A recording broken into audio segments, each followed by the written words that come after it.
cry havoc and let slip the Hound of Tindalus. Take that. Well, I guess the stars just aren't right. Pessimism isn't a question of the stars or fate. It's a cognitive illusion that causes you to underestimate the likelihood of experiencing good things in your life and overestimate the likelihood of experiencing bad. I don't know about that. I think if you just have low expectations, then you'll never be disappointed. And if something nice does eventually happen to you, then you'll just be more grateful and excited for not expecting it. I'm expecting this monster to eat your face off here in a second. Exactly. We're all optimistic about ourselves, about our families and the people that we love, but we're not so optimistic about that guy sitting next to us. Now, we're somewhat pessimistic about the fate of our fellow human beings. But private optimism about our own personal future, that remains consistent.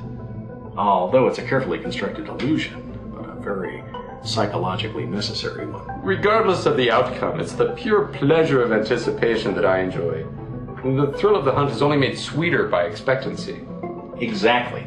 Optimists are the people who expect more relaxation, more strolls in the park, and that anticipation enhances our life and our happiness. In fact, without the optimism bias, we'd all be slightly depressed. I feel slightly depressed. Optimism changes subjective reality. The way we expect the world to be changes the way that we perceive it, but it also changes objective reality.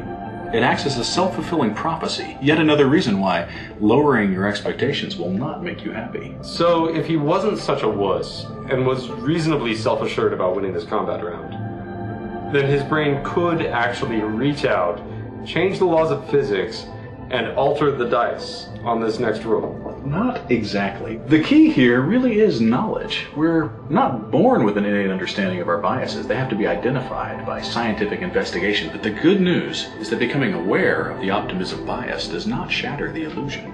One of the regions of the brain that responds to positive information, the inferior frontal gyrus, is just doing its job if it keeps him in check, weighing the balance of unbridled optimism. So if he said, the likelihood of my winning this combat is only 50%, and we were like, no, hey, good news, your likelihood of losing is only 30%, his left inferior frontal gyrus would respond fiercely. And it doesn't matter if you're an extreme optimist, a mild optimist, or a slight pessimist, your brain would be functioning perfectly well. Well, maybe I'm feeling a little better about this.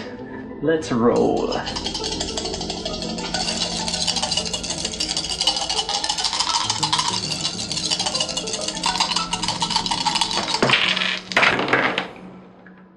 Your transcendental dog food, B-boyo. Time to pay up.